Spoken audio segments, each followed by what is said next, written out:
Bon, vous direz bonjour à Fabien, de ma part. Que va-t-il se passer avec Sadio Mané? Que va-t-il se passer avec Sadio Mané?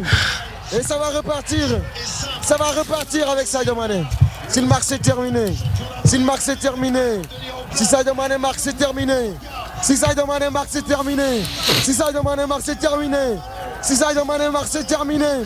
Si Sadio Mané marque ce penalty, ce sera la fin de quelque chose qu'on a toqué. Et il marque. Et il marque. Un moment d'anthologie hier soir à la télévision sénégalaise et qui décrit bien l'énorme émotion suscitée à Dakar par la victoire des Lions de la Teranga à la CAN au Cameroun. La sélection d'Aliou Cissé l'a emporté au tir au but contre l'Égypte. Messieurs, premier tour de table, la victoire est-elle revenue à l'équipe la plus solide de ce tournoi? Benjamin? Solide, je sais pas, parce qu'on a quand même critiqué le jeu du Sénégal dans la première partie. C'était pas non plus le jeu le plus flamboyant de la compétition. En tout cas, ce qui est sûr, c'est que hier sur la finale, franchement, je pense qu'on peut dire qu'on était tous sénégalais. C'est quand même une équipe qui hier, en tout cas, et ces derniers matchs, a développé un jeu plus attrayant que l'Égypte. Après, c'est des joueurs qu'on a connus quasiment, je pense, tous à un moment donné en Ligue 1 ou en Ligue 2. Voilà, et puis ça faisait longtemps que le Sénégal courait derrière ce titre. Donc ça fait vraiment plaisir de voir la victoire de ce peuple sénégalais. Javier et Alexis? Je trouve que le Sénégal mérite sa victoire parce qu'effectivement lors de cette finale ils ont quand même proposé beaucoup plus de choses que l'Égypte qui arrivait très fatiguée dû au fait qu'elle avait enchaîné pas mal de prolongations sur la deuxième phase du tournoi. Et puis moi personnellement j'aime beaucoup Mané, tout comme j'aime Salah, mais je trouve que Mané a été un vrai leader pour ce Sénégal, même s'il n'a pas été aussi flamboyant qu'à Liverpool, et c'est mérité. Je suis très content de voir la joie aujourd'hui qui s'exprime sur les réseaux sociaux ou celle qu'on voit à la télé. Franchement, ça fait chaud au cœur. On va poser maintenant la question à un grand spécialiste du foot africain, notamment sur Canal+. Bonsoir Philippe Doucet. Bonsoir. Et merci d'être avec nous. Philippe, cette équipe sénégalaise courait après ce premier sacre et après 2 finales perdues en 2002 et 2019. Est-ce que cette double expérience douloureuse a servi aux coéquipiers de Sadio Mané pour résister à la pression de cette longue finale? Celle de 2002 a pu servir au staff. Celle de 2019 a servi aux joueurs. À l'évidence, effectivement, le groupe est plus stable et plus costaud aujourd'hui, même s'il y a eu beaucoup de changements. Il ne faut pas l'oublier.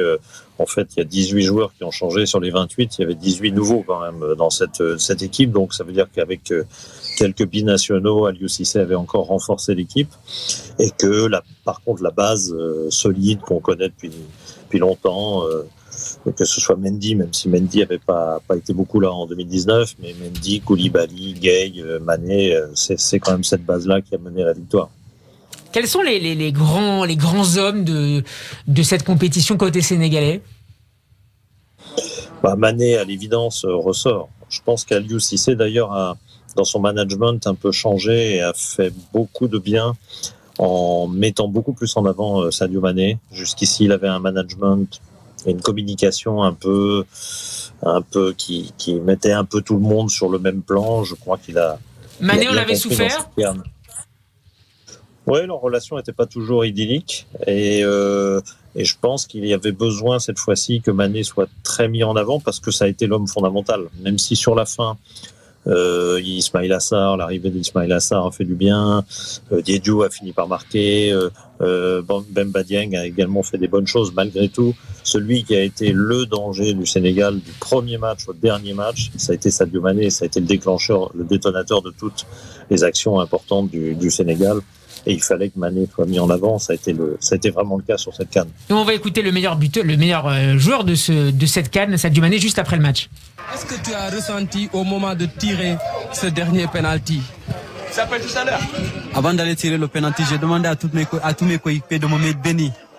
Et tout le monde était tellement excité pour moi, ils étaient tellement contents quand j'allais tirer parce que ils me connaissaient tous parce que je m'entraînais à l'entraînement tout le temps, je marquais. Quand j'ai raté, ils n'avaient pas douté. Et quand j'ai repris le penalty, ils étaient tellement confiants, ils savaient que j'allais marquer. Philippe Doucet, Sadio Mané a un rapport, une relation un peu délicate avec les pénaltys. Il en a raté un d'ailleurs en début de match. Il avait échoué en 2017 et en 2019. Il avait d'ailleurs interrompu cet exercice pendant 1 an et demi. Et malgré tout, il a repris le ballon à 2 reprises hier. Oui, et puis il tire le 5e. Donc c'est symbolique de la force mentale du personnage, parce qu'effectivement il a une relation, je ne sais plus s'il en a raté 2 ou 3 lors de la CAN 2019. Chaque fois ça n'a pas été gravissime, puisque c'était dans des matchs que finalement le Sénégal a gagné. Donc, mais enfin, il avait raté 2 ou 3 quand même dans la compétition. Là il en rate à nouveau un. Effectivement il avait raté aussi son tir au but en 2017 qui avait causé la perte du Sénégal face au Cameroun. Donc il y a une relation. Et on avait cassé la voiture de son oncle, vandalisé la maison d'un des membres de sa famille au Sénégal. Bon, il avait une grosse pression sur lui quand même. Oui, tout à fait, mais c'est symbolique de la confiance qu'il animait, de sa volonté d'être vraiment le leader de l'équipe. Il prend le ballon en 5e, il ne le prend pas en premier ou en 2e. Il prend le ballon en 5e et il frappe, comme vous l'avez vu, très fort, pour être vraiment sûr que ça, près du poteau. Sûr que ça rentre. Et bon, il assure et il montre qu'il est le champion qui a emmené le Sénégal à la victoire. Il a été l'homme fondamental, évidemment. Benjamin. Ouais, je voulais dire un petit mot, pareil, c'est pas très original, mais sur Edouard Mendy, qui est encore une fois de plus décisif, qui fait un superbe arrêt pendant le match, qui arrête le tir au but, le dernier tir au but égyptien. Voilà, c'est un gardien qui montre saison après saison depuis son arrivée à Chelsea, qui prend une dimension vraiment incroyable. Champion d'Europe, champion d'Afrique désormais. Voilà, là, je veux dire, il a tous les titres qui plaident pour lui, quoi. Je veux dire, on a eu ces débats de savoir Ballon d'Or, pas Ballon d'Or, meilleur gardien, Donnarumma, etc., parce qu'il a gagné l'Euro. Bon, là, je veux dire, t'as un gardien qui est champion d'Europe, Champions League, qui maintenant gagne sa compétition continentale avec son pays, qui est décisif, qui arrête un penalty en finale. Là, clairement, je veux dire, c'est le meilleur gardien du moment. Parce qu'il est décisif dans des moments décisif. Moi j'aurais mis l'Égyptien meilleur gardien de la CAN. L'Égyptien. Numéro 2. Parce qu'il a Karis qui dégageait même sur le tir au but, on n'était pas rassuré pour les Sénégalais. Oui, mais son équipe ne gagne pas au final. Parce qu'il y en a des qui tire sur le poteau. Philippe Doucet, qui fait 2 arrêts. Philippe Doucet, est-ce que vous avez l'impression que les grandes stars africaines, notamment Mendy et Sadio Mané, sont parfois un peu sous-cotés? On parle beaucoup depuis longtemps de Messi et Cristiano Ronaldo, alors qu'on a des champions africains qui sont absolument immenses avec leur club, en l'occurrence avec Liverpool et Chelsea, et qui gagnent des compétitions, notamment hier avec le Sénégal pour Sadio Mané. Il y a 2 sujets. Il y a d'abord sur le continent. Ils sont parfois j'aime pas ce mot sous-côté, mais j'ai toujours pas compris ce que ça voulait dire, parce que le mercato, c'est pas mon truc. Ils sont sous-appréciés, si j'ose dire, par leur propre peuple. C'est-à-dire que souvent, ils sont là à dire oui, mais ils jouent mieux avec Liverpool, l'autre il joue mieux avec Chelsea, l'autre il joue mieux avec Naples, etc. Il y a sans arrêt ce genre de débats qui sont un peu débilitant et un peu agaçant, parce que parfois quand on joue sur un terrain, c'était pas le cas à la CAN où globalement les terrains étaient corrects, mais parfois sur certains matchs africains ils jouent sur des terrains très difficiles, entourés de coéquipiers moins forts qu'à Liverpool, voilà, et puis simplement voilà pourquoi Mané parfois n'est pas au même niveau qu'à Liverpool, tout simplement. Donc ça c'est le premier sujet. Le deuxième sujet, est-ce que les joueurs africains sont moins appréciés que les stars d'autres pays? Je crois que c'est assez général. Lewandowski il peut argumenter exactement de la même manière. C'est-à-dire qu'effectivement, quand on est polonais, on a moins de chances d'être ballon d'or que si on est brésilien, si on est argentin ou des pays de très haute stature. C'est vrai, c'est assez généralisé. Et l'Afrique, oui, les joueurs africains en sont parfois victimes. Mais c'est pas les seuls. C'est une question aussi, je pense, de personnalité des joueurs aussi. Si tu compares Mané avec Neymar et Mbappé, qui sont les stars du moment, tu vois bien moi, que personnellement, je préfère Mané. Non, mais bien sûr, là, je te parle. Ils communiquent peut-être un peu moins sur les réseaux sociaux. Voilà, c'est des joueurs qui sont moins visibles, moins présents sur les réseaux, qui ont éclos peut-être plus tard avec un parcours plus classique, on va dire, alors que Neymar et Mbappé, depuis qu'ils ont 12 ans, on sait que c'est des stars mondiales. Donc voilà, tu as peut-être aussi toute cette construction qui est différente et qui explique qu'aujourd'hui, ce sont des joueurs qui ne... Encore une fois, oui, ils rayonnent pas autant, mais d'un point de vue réseaux sociaux uniquement, parce que les connaisseurs du football savent parfaitement que Mané, Salah font partie des meilleurs joueurs de la planète. Mais c'est vrai que pour le grand public, ils connaissent peut-être pas tous Mané ni Salah, ils connaissent plus Neymar, Mbappé, Ronaldo et Messi, ouais. Alexis, Philippe parlait du Ballon d'Or, mais le Ballon d'Or, c'est les journalistes qui votent. Et aujourd'hui, forcément, on sort d'une période Messi-Ronaldo où forcément, il faut faire plus, en fait, c'est-à-dire que Modric fait le Ballon d'Or avec la Croatie. Ce qui veut dire que pour que ces joueurs-là gagnent le Ballon d'Or, type Lewandowski ou Mané, il faut que soit ces 2 joueurs-là fassent une saison moyenne. Mais t'as quand même. Mais tant qu'ils sont là, forcément, il faut faire plus. Tu parles du Ballon d'Or, mais il y a qu'un seul Africain qui l'a eu, c'est George Weah. Ouais, mais moi je trouve pas qu'il y ait de Et scandale encore, particulier. heureusement qu'il a joué en France, sinon je pense qu'il l'aurait jamais Non, eu. mais il y a, je trouve pas qu'il y ait de scandale là où je particulier, sais pas si c'est un scandale, mais en tout cas, il y a un problème de calendrier sur ces récompenses individuelles. Encore une fois, là, bon, alors, avec tout le chamboulement qu'il y a eu sur évidemment l'année Covid. Tu mais là, remets en cause 50 ans de calendrier. Non, Ça fait 50 ans, 60 ans, c'est comme ça. Ouais, mais d'accord, enfin, le Covid a remis en chose beaucoup de choses. Donc là, si tu veux, Je suis pas d'accord. t'as eu une année 2021 qui s'est terminée avec une compétition européenne, une compétition sud-américaine. Bon, la compétition africaine, elle arrive là juste maintenant, sauf que tu viens de remettre le Ballon d'Or.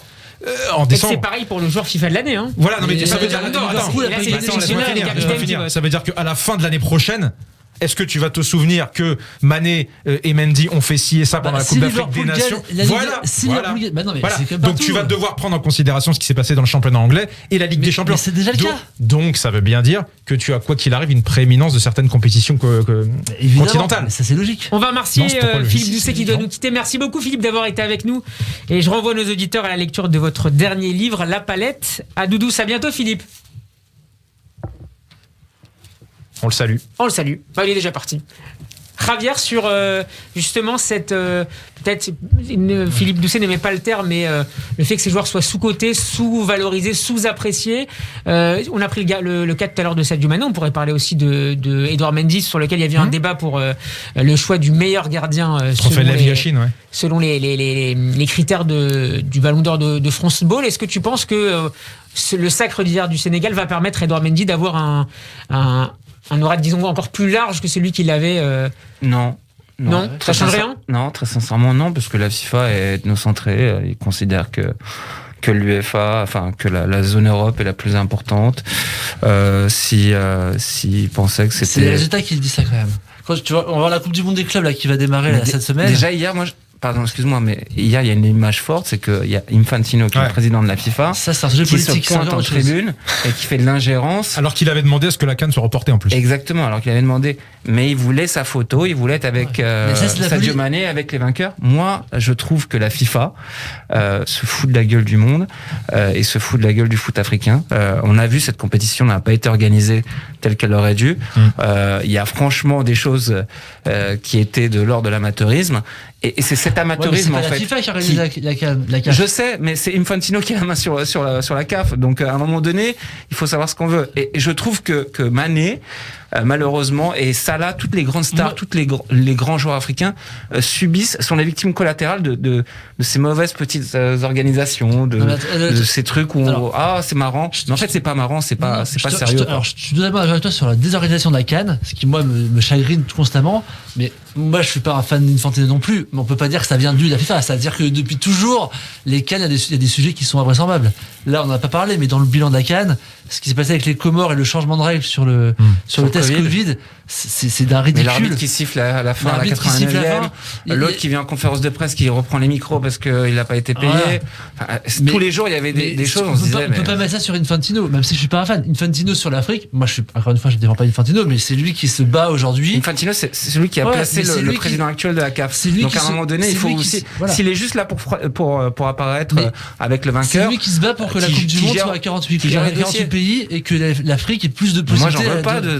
Non, mais ça, c'est un défunt électoraliste, ça, Alex. C'est l'électoraliste, mais c'est défunt électoraliste, ça va rabaisser le niveau de la compétition et au lieu d'avoir des éliminatoires encore plus mauvais qu'aujourd'hui, tu vas avoir des promis. C'est de l'électoralisme. Mais alors, dans ce cas-là, on dit que la FIFA s'intéresse qu'à l'UEFA. Non, mais lui, ce qu'on lui. Il y a quand même plus de pays. Infantino, ce que tu lui reproches, c'est un comportement général. C'est-à-dire que de demander le report de cette compétition et après, là, le jour du vainqueur, de prendre la coupe, la porter au président. Enfin, il y a une portée politique qui est insupportable. Qu'est-ce que tu fais là? Reste à ta place. C'est insupportable. On est d'accord avec ça, mais on peut pas avoir un mot de conclusion, messieurs. À un moment donné, c'est pas que tout vert ou tout blanc ou tout noir. Un mot de conclusion, bravo le Sénégal. Javier, pour terminer. Pour finir, je pense que Sadio Mané et Salah, l'un des deux aurait dû déjà le remporter cette année avec Lewandowski. Pour moi, en 2019 aussi. En 2019, Salah sort de 2 saisons extraordinaires. Il brille dans le plus grand championnat du monde, qui est la Première Ligue. Mais c'est un Africain, tout comme Lewandowski est polonais. Et Philippe Doucet avait raison. S'il avait été argentin, je pense qu'il aurait remporté le Ballon d'Or. Surtout quand on voit les performances de Messi au Barça, il a rien fait. Messi au Barça. Je suis pas d'accord. Il est meilleur buteur de la Ligue. On va parler de Messi justement. Je suis pas d'accord.